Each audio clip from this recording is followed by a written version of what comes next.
Conexión matinal a través de TVR. Fíjese que estamos con una invitada que nos viene a conversar respecto al uso de la marihuana. En el último tiempo hemos tenido como sociedad varios muchísimos debates respecto a si debemos legalizarla, si no debemos legalizarla, si hace bien, si relaja, si es buena, si es mala, si me pone en qué posición definitivamente me pone la marihuana en la vida. Para conversar de este tema estamos con Ana Luisa Joan, directora ejecutiva de la corporación La Esperanza. ¿Cómo estás, Ana Luisa? Bienvenida. Bien, muchas gracias, Karim. Ana Luisa, un saludo a todos. Hablemos un poco de la marihuana. Lo que yo acabo de decirle al público es justamente que hay un debate. Hay un debate que hemos tenido durante mucho tiempo como sociedad. Si es buena, si es mala, si tiene uso terapéutico, si no, si me hunde. ¿Cómo es? ¿Cómo es tu mirada respecto al tema? A ver, yo quiero contextualizar para que sepan cuál es mi mirada. Ya. Yo trabajo en una corporación La Esperanza que llevamos 26 años dedicados a la rehabilitación de personas con consumo severo de droga. Ya. Trabajamos en prevención del consumo y trabajamos tratando de influir en políticas públicas. Y en este contexto hemos ido participando de lo que ha sido el tránsito de ser un país donde teníamos un consumo relativamente acotado en general de drogas, a ser un país donde hoy, por ejemplo, los escolares chilenos ocupan el primer lugar de consumo de toda América en marihuana, cocaína, pasta base y tranquilizantes. Primer lugar, toda América, sobre Estados Unidos y Canadá. Entonces, frente a esta situación, nosotros durante todo este tiempo hemos dicho, a ver, hay que atender esto antes que esto se vuelva incontrolable. Lo dijimos hace 26 años y hoy día sentimos que ya estamos en esa etapa de incontrolable. ¿Qué pasa concretamente con la marihuana? El año 2010-2011 vino una primera discusión, muy fuerte en el Parlamento que buscaba legalizar el consumo. Pero fue una discusión donde el concepto fue un concepto confuso entre lo que era la marihuana terapéutica y la marihuana recreacional. Estamos hace tiempo en una discusión que va por ese lado también, ¿no? Marihuana terapéutica y marihuana recreacional. Sí, pero ahí es donde yo quiero hacer dos puntos. Ya. Uno, no tenemos que juntar el debate, ¿ya? Los médicos de las sociedades médicas de psiquiatría, de neurología, etcétera, están dando una pelea contra la marihuana terapéutica y yo en eso no me meto porque no es mi expertise la marihuana terapéutica. Sí lo voy a decir en qué sentido me meto. Pero cuando se mezcla o se argumenta esta marihuana terapéutica diciendo que es una matita verde inocua, lo que hace es que el mensaje respecto de la marihuana recreacional se confunda y pasa a y ser ahí me relaja. Es donde claro. no, esta matita que no hace nada. Entonces claro. Ahí es donde los escolares chilenos saltaron en el consumo durante el 2011 al 2015 y duplicaron el consumo en todos los cursos. Cuando tú me dices en todos los cursos, estamos hablando incluso de octavo básico wow. a cuarto medio. Y se transformaron en los primeros consumidores de América. A ver, y cuando hablamos de este salto, estamos hablando de duplicar una cifra aproximada. Duplicar wow. el consumo. Llegamos a tener sobre 30% de consumo año. Entonces, ¿ya no teníamos un 15? Sí, entonces, y hoy día estamos bajando. Hoy día, ese fue el pic. Hoy día estamos bajando. Entonces, lo que yo quiero decir es que uno iba a los colegios y decía, pero si ya lo van a legalizar, pero si todos los líderes salen en las fotos consumiendo marihuana. ¿Qué fue lo más importante que pasó? Que fue el dato. Bajamos de un 48% de percepción de riesgo de consumo frecuente. Es decir, el 48% de los niños consideraba peligroso o grave que se consumiera de manera frecuente, bajamos al 22%. nosotros tenemos que A ver, el cigarro... quiero ahondar un poco en ese punto. La percepción es la ¿Sí? que bajó. La percepción de riesgo. Sí. O sea, antes, ¿qué porcentaje creía? 48. 48% de la población... De los niños escolares. Niños, de los escolares, percibía que la marihuana era mala. Era dañina, Era dañina. en su uso intensivo. Y su uso intensivo. Y hoy... Bajó a 22% el año 2015 y hoy día logró subir en torno al 26-27%. Pero está en la mitad. Está en la mitad de lo que se percibía antes como dañina. Claro. Ahora solo la mitad de los niños la percibe como dañina. Claro. A ver, pero esto necesariamente quiere decir que la otra mitad ya la percibe como positiva. ¿O que simple o no, qué? la mitad la considera dañina, por Ya. lo tanto la otra mitad la considera... Perdón. Sí. Sí, solo, y la otra la considera No dañina, positiva. por último. No sé si positiva, pero no Entonces, dañina. todos tenemos claro que se ha normalizado el consumo. Ya. Y se ha normalizado entre los niños y entre los jóvenes. Nosotros tenemos por ley una cosa que dice que a los 18 años somos adultos y podemos consumir, pero la ciencia te dice que el efecto en el cerebro en formación del consumo de marihuana se produce hasta los 22, 23 años. Okay. Ese efecto que va a tener que ver en el lóbulo frontal, va a tener que ver con la memoria, va a tener que ver con la planificación. Se va a ver afectado igual. Ese efecto es el que nosotros estamos tratando de proteger a los niños. Es un tema de salud, Ya. es un tema, también es un tema social, porque esos adolescentes están en pleno desarrollo de toda su vida social y todo esto va a ser va a ser intervenido muchas veces por el uso frecuente de esta marihuana. Ya. Yo te quiero plantear, cuando Chile debate esto, yo lo que pido es que se haga un debate donde pongamos todas las cosas sobre la mesa, pero pongamos claramente la evidencia que Ya. dice que la marihuana es una sustancia que es potencialmente adictiva, según Senda, entre un 15 y un 20% de los casos, potencialmente adictiva. De 100 personas, entre 15 y 20 Podrían tener grados de dependencia. Se Grados habla de dependencia, así. ya. ¿Ya?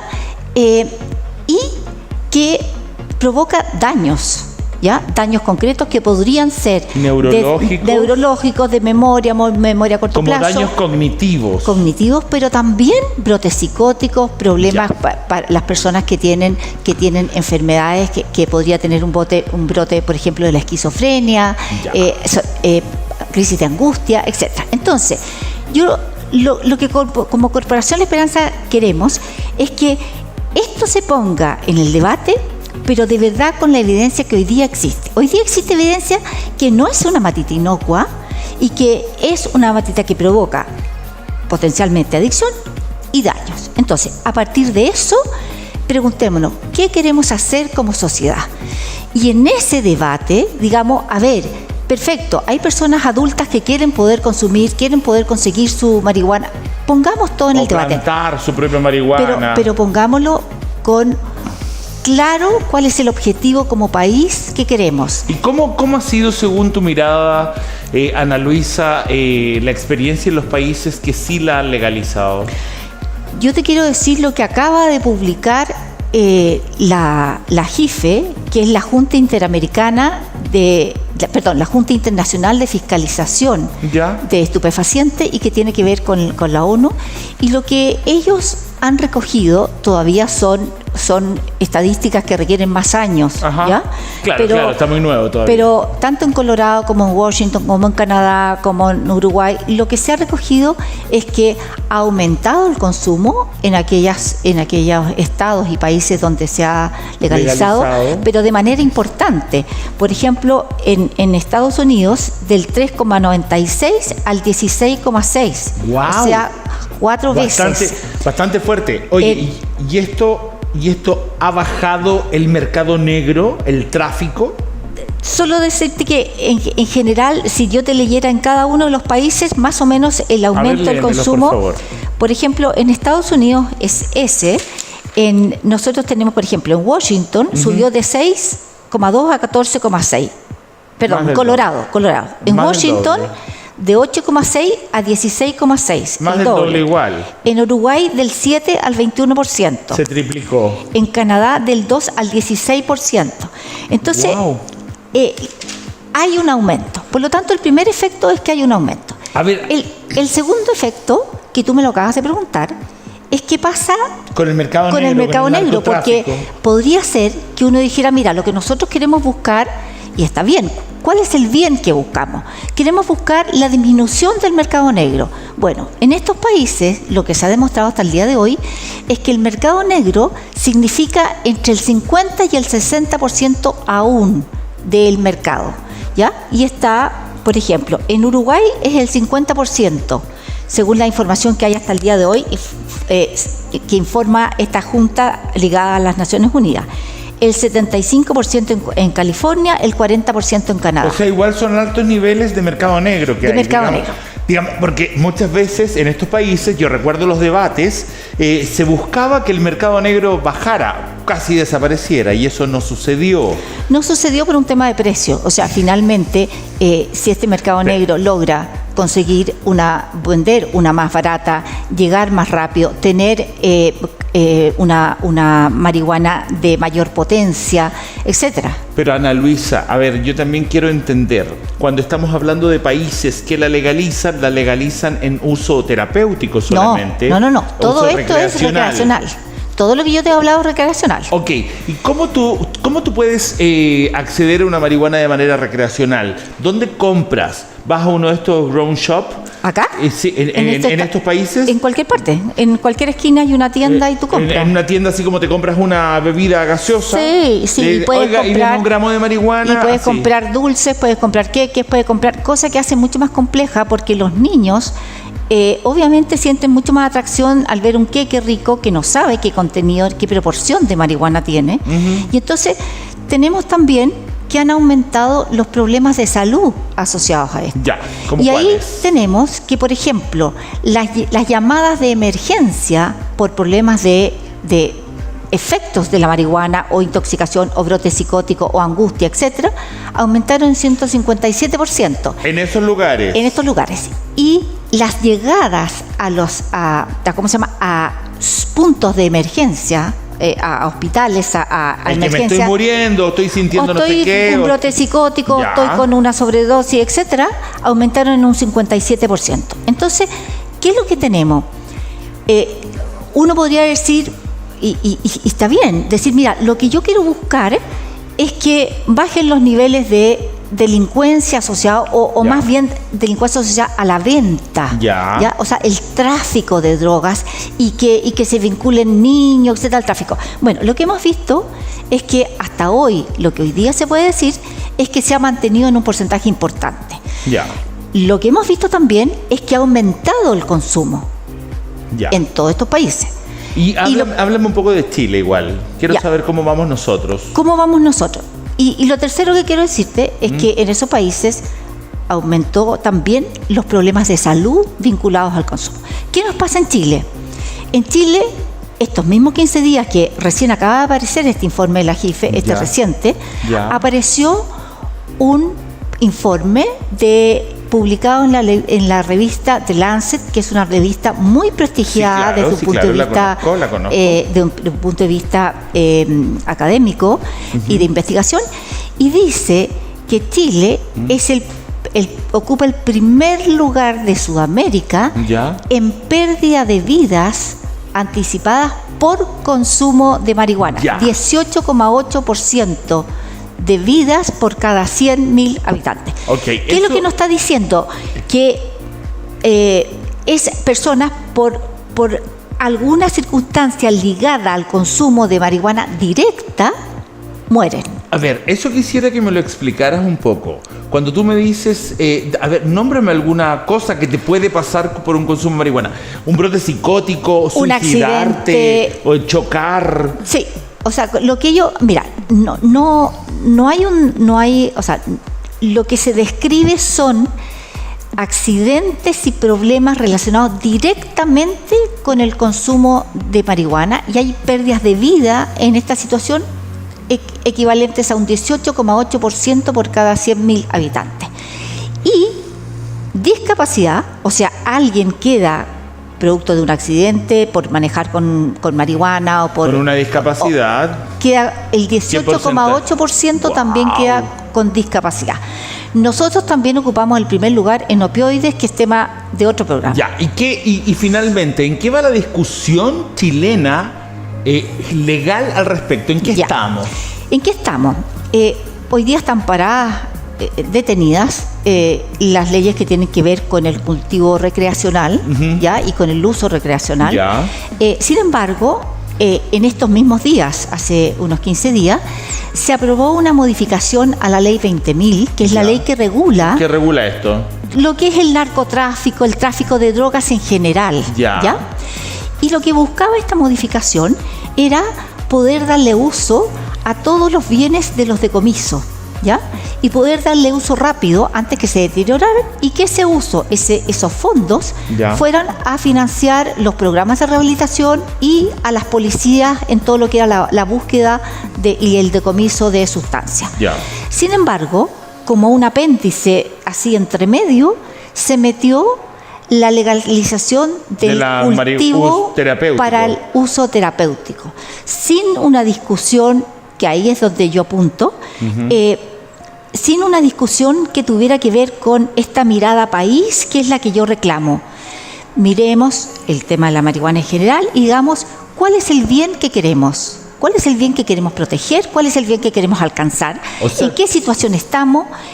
¿Cuán sensibles están los niños? O sea, tú en el fondo no estás de acuerdo con que la ley 20.000 haya incluido el uso terapéutico de la marihuana. No, yo entiendo que hay gente que quiera usarla, independiente que las sociedades médicas están en contra de eso, pero yo entiendo que haya gente que quiera usarla. Le respeto ese derecho. Lo que busco es que sea de tal manera que no provoque un impacto en el resto de las personas. Y una manera, a ver, cuando uno legaliza, y la historia de estos estados que hemos revisado, siempre partieron por la legalización de la marihuana terapéutica. ¿Ya? Así se parte. Para avanzar muy rápido, es como uno mete como el primer, digamos, la primera punta de lanza, y de ahí viene la aprobación de la recreacional, muy rápido. Entonces, lo que yo digo es, perfecto, pero para eso hay un Servicio Nacional de Salud que tiene que aprobar medicamentos, pero que cumplan con todas las cosas de los medicamentos, pero que sean accesibles, porque hoy día son carísimos. Oye, y en eso claro, por ejemplo, un aceite para un dolor, para poder conciliar el sueño es bien caro. Eso todo tiene que estar regulado desde un punto de vista médico, y que de verdad, con una receta médica de verdad, porque ¿qué es lo que pasa? Esto que se aprobó habla de una receta médica, pero en todos los países en que esto se hizo, esa receta médica al final era por cualquier cosa. No es lo mismo que comprarte un psicotrópico. No, porque es una receta médica porque estaba un poco angustiada, porque tenía un poco de dolor, o sea, es una cuestión muy amplia. Yo no quiero ir contra las personas que quieran tomar, pero tenemos que hacerlo dentro de un marco país donde tenemos una normalización del consumo, donde los padres no saben qué hacer con sus hijos adolescentes. Eso te quiero decir, que los veo en la calle fumando en cualquier lado, y tú no te vas a atrever a decirle algo porque ese joven, no, esa jovencita, ese grupo va a ser agresivo. Pero tampoco están las policías encima de la gente que está consumiendo en la calle. Eso, punto uno. Y punto dos, dentro de todo esto, yo ya entendí perfectamente tu posición y la gente en su casa igual. ¿Ves algún beneficio a este uso? A ver, yo beneficio desde el punto de vista terapéutico, es una discusión que está instalada, y yo respeto, si bien los médicos chilenos, a través de las sociedades chilenas de psiquiatría y de neurología y de pediatría, están en contra, yo creo que si hay alguna persona cree que este es un buen uso y el Servicio Nacional de Salud aprueba dentro de las normas, me parece que por ahí puede haber. Pero tiene que ser... No, porque aquí... Aprueba solo el Parlamento. Sí, pero es que aquí no se aprobó un medicamento ni un aceite. O sea, aquí lo que se aprobó es el cultivo de matas. Y esas matas pueden tener distintos componentes. Y esa mata es fumármela nada más. Sí. Sí, pero no puede ser también que esa mata la usen para un queque, para un aceite, para un dolor. Mira, no tengo muy claro hasta dónde va a ser el alcance porque después de esto tiene que haber un reglamento. Entonces, lo que voy es que además cuando empieza a haber este uso terapéutico, tú no sabes los porcentajes que tiene del tipo de cannabinol que es el que ayuda al tema terapéutico, los cannabidol, ¿ya? No todos ayudan a la terapéutica. Y hay veces, ha habido, por ejemplo, información de Carabineros hace algunos años que decomisó una gran cantidad de productos y resulta que esos productos no tenían el componente que es el terapéutico y tenían mucho del componente que es el adictivo y que es el psicotrópico, que es el THC. Y el que te hace pensar. El que te hace todo el que te hace volar, digamos. Entonces, yo lo que le pido a las autoridades, le pido a los parlamentarios, le pido a las universidades, que tengamos una reflexión madura respecto de qué queremos y a dónde queremos ir en esto, y que no sea producto de la presión de grupos que lo meten así entre medio y finalmente va saliendo una legalización. ¿Cuál sería para ti una reflexión madura? Que veamos todos los pros y los contras, que lo tipifiquemos. Que podamos ver. Como cuando compras un producto que dice tanta proteína, tanta grasa, tanto azúcar. Mira, lo primero es que miramos qué impacto tiene esto en los más vulnerables. Eso es lo primero. Que los más vulnerables son los más jóvenes. Son los más jóvenes, pero también personas vulnerables porque están en un contexto con muchos factores de riesgo, un contexto social, un contexto económico o un contexto psicológico, que es tremendamente vulnerable. Entonces, mira, yo siempre pongo un ejemplo que causa escosor. Cuando yo era chica, no tú porque eres mucho más joven, jugábamos en el Año Nuevo con fuegos artificiales, ¿ok? Sí. Y era parte de mi libertad ir y comprar fuegos artificiales. Bueno, vino un señor, Rojas, doctor, que creó Coniken y dijo, esto causa daño a los niños. Ya, pero yo soy adulto. Sí, pero se quema una gran cantidad de niños que son los más vulnerables. Sí. ¿Y qué se logró entonces? Se dijo, mira, porque se quema una gran cantidad de niños, vamos a prohibir el uso. Y yo, que tenía la libertad de ir a comprar y pasarlo bien en Año Nuevo con esto, tuve que dejar de hacerlo porque había un grupo de niños que se quemaba. Entonces, esto es parecido. ¿Qué tengo que hacer como país para proteger a los más vulnerables en este problema? Porque estamos hablando de algo que no es inocuo. Entonces, esa es la discusión que yo quiero tener. Decir, a ver, mira, nosotros tenemos vulnerables al menos de 22 años hacia abajo desde un punto de vista neurológico, ¿ya? Y social. Y tenemos claramente de 18 años para abajo legal. Y entonces, ¿cómo vamos a compatibilizar esto que es el uso terapéutico para cosas específicas que están la epilepsia refractaria, problemas de los visión, dolores de un cáncer terminal, los dolores que los doctores dicen que son más bien paliativos? No me voy a meter en esa discusión, pero ¿cómo no vamos a poder compatibilizar en una cosa que sea súper estricta, súper controlada, específicamente, como por ejemplo, no tengo idea, la morfina, ¿ya? ¿Cómo podemos controlar eso y dar acceso a medicamentos de ese tipo a un precio posible? Porque hoy día son carísimos. Una pastilla, una inyección, sí, algo que no se fume exactamente, que no sea el queque. Algo que esté controlado en su origen para que no sea de acceso fácil. ¿Y cómo ves de alguna manera a la sociedad respecto a tu posición? Porque estamos en una sociedad en la que busca cada vez más libertades. Sí. No busca más cercos, sesgos. Mira, yo tengo una leve esperanza, claramente se normalizó. Hoy día tenemos una curva súper, es curioso, nosotros tenemos una muy baja percepción de riesgo de la marihuana, va bajando, un aumento en el consumo, si bien en los últimos años bajó, lo que es una muy buena noticia. Y respecto, por ejemplo, del cigarro, tenemos la curva exactamente al revés. Una baja en el consumo del cigarro y una subida en la percepción de riesgo. ¿Por qué? Porque el mensaje fue claro y potente. Y en este caso no. Y este es al revés. Quiero que me respondas algunas preguntas de manera un poco rápidas, cerradas. ¿La marihuana te hace bien o mal? En definitiva.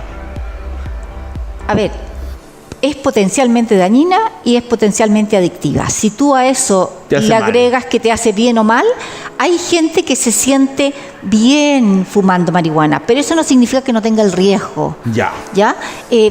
Ahora, quiero ponerme yo el problema al tiro. Ya. ¿Qué pasa con el alcohol, por ejemplo? Ya. Porque me van a decir, bueno, ¿y por qué el alcohol? Sí, claro. Ya, me voy a meter a un autogol. Sí, ¿ya? sí. ¿Por qué el alcohol? La pregunta que era, ¿y el alcohol también? ¿Por qué el alcohol? Obvio. Ahora, ¿qué es lo que nos pasa?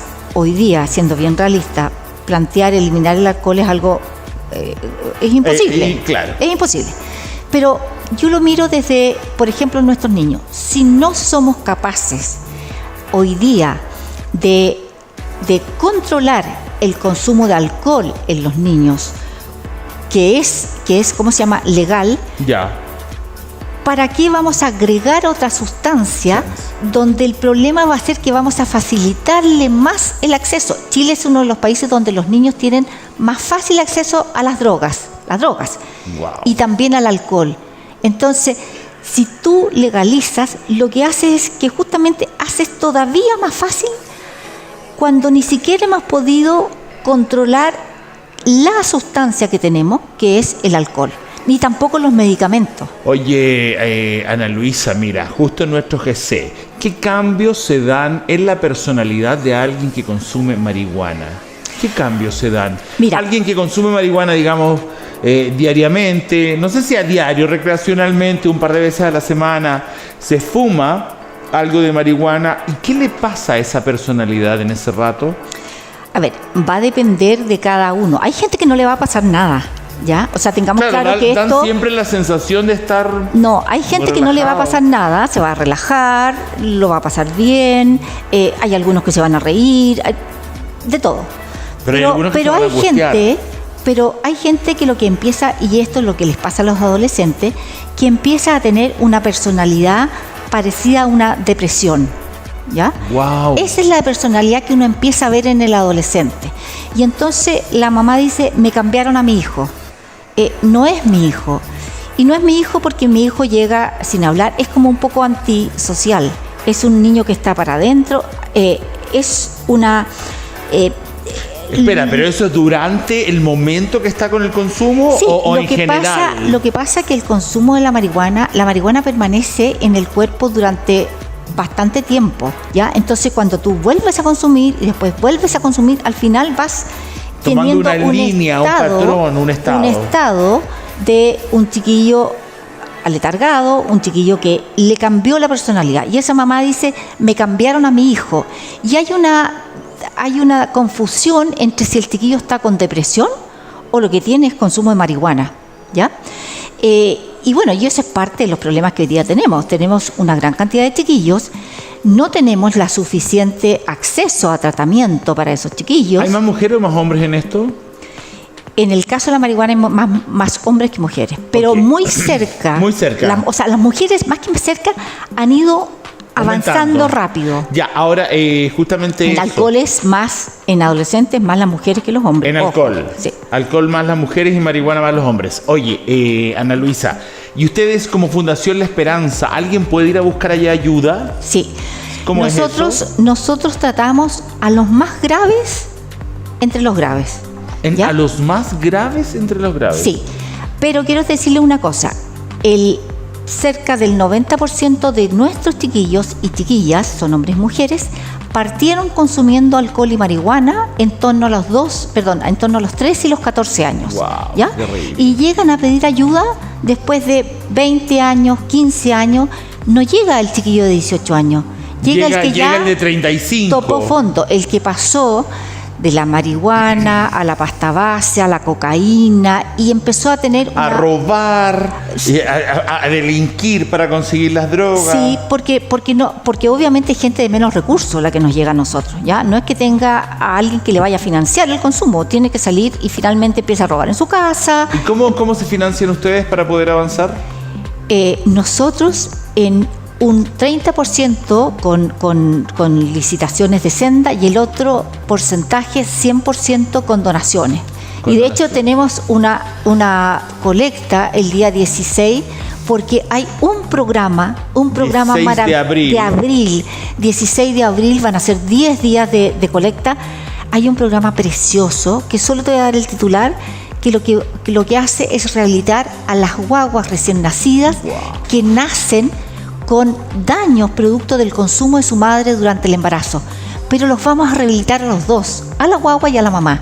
Y recibimos 0 pesos del Estado, 0, el 100% de ese programa, que hace que ese niño no sea institucionalizado. Ese niño al nacer es inmediatamente llevado a un centro de lactantes del Sename. Y nosotros evitamos eso y lo rehabilitamos durante 3 años. Ok, déjame explicarlo bien entonces. Cuando una madre está embarazada, consume drogas durante este embarazo, el niño sale también drogadicto. ¿Y qué hace la Fundación La Esperanza? Toma a este niño y durante 3 años lo rehabilita a él como niño recién nacido y a la madre, que me imagino que tiene todo tipo de incapacidades para enfrentar la vida y la sociedad recién siendo madre y con niveles de droga. Sí, 2 cosas. Uno, el niño no podemos decir que nace adicto. Ya. Lo que hace es que nace con un síndrome de abstinencia. Ya, nace con síndrome de abstinencia. Entonces sufre al nacer dolores de cabeza, sufre, o sea, es un sufrimiento muy importante. Ya, perfecto. ¿Ya? Y después de eso quedan con una serie de daños. Ahora, lo que tú dijiste es súper importante. Esa mamá tiene mucho por lo que, o sea, es muy difícil porque tiene que salir de su estado de puérpero. O sea, cuando uno tiene un hijo, hay toda una revolución de hormonas. Claro. Tiene que rehabilitarse, pero además tiene que aprender a ser mamá de un hijo que no va a ser tan fácil. Y tiene que relacionarse con la sociedad. ¿Quién mantiene esos 3 años a ese niño y a esa madre? Ustedes como... Nosotros. Ya, y están internados. Están internados durante 1 año y medio, intensivo, y después nosotros preparamos a esa mamá para que salga al mundo del trabajo y pueda sostenerse ella y a su hijo. Y lo acompañamos. Ya no me queda nada de tiempo, Ana Luisa. Dime, por favor, ¿cuánto porcentaje de éxito tienen dentro de esto? 70%. Son una maravilla esas mamás, son totales. Ellas quieren ser mamá, pero necesitamos que les den la oportunidad. Y entonces quiero pedirles que para la colecta, donaesperanza.cl, nos apoyen. Es un programa precioso. ¿Cómo eliges quiénes pueden entrar al programa? No, si llega un drogadicto A con un drogadicto B, ¿cuál de los dos si tienes el mismo recurso? No, nosotros tenemos para ambulatorio, tenemos cupos, para residencial casi no hay. ¿Se puede tratar ambulatoriamente a alguien con drogadicción severa? Y se trata mejor. Sí, nosotros tenemos, porque nuestro tratamiento es intensivo. De 8 de la mañana a 6 de la tarde todos los días. Y es un mejor tratamiento. ¿De lunes a viernes? Sí, llámenos. Corporación, es www.corporacionesperanza.cl. Llámenos 362-4600, 2-362-4600, porque para hombres tenemos vacantes, para hombres en Santiago y en Arica. Perfecto, en Arica y en Santiago. Eso te iba a decir justamente en qué regiones. Y mujeres tenemos en Rancagua. Y Mujeres Esperando Guagua también tenemos en Rancagua, tenemos nuestro programa ya. ¿En cuántas regiones están? En 3. En 3. Son 4 programas. Arica, Metropolitana y O'Higgins. Y Rancagua. Perfecto. Ahora sí, Ana Luisa, nos podemos ir, nos informaste de todo y gracias por esta información tan interesante. Yo sé que hay mucha gente en sus casas que debe tener este tema con Quiero mucha decirle a los complicación. papás que se atrevan. Necesitamos a papás involucrados en la paternidad responsable. ¿Estás diciendo un padre que pueda notar algo extraño en su hijo o un padre de un chico ya con problema de droga? A los dos. Ya, perfecto. A los dos. Lo importante que no hay mejor factor protector que el padre que esté. No siempre van a estar los dos, o la figura paterna, la figura significativa para ese niño. Es el mejor factor protector. Perfecto. Pero el padre tiene que atreverse, la madre, a decir y saber que esto sí hace daño. Sí es adictivo. Ok. Ana Luisa, gracias por haber estado con nosotros. Gracias muy a amable. ustedes y acompáñenos cuando sea nuestra colecta para que estos recién nacidos tengan la oportunidad de una vida sana con su madre, lejos de la droga. Así es. Gracias por haber estado con nosotros. Nosotros nos vamos a un corte, señor director, y ya regresamos con más Tu Conexión Matinal aquí en TVR.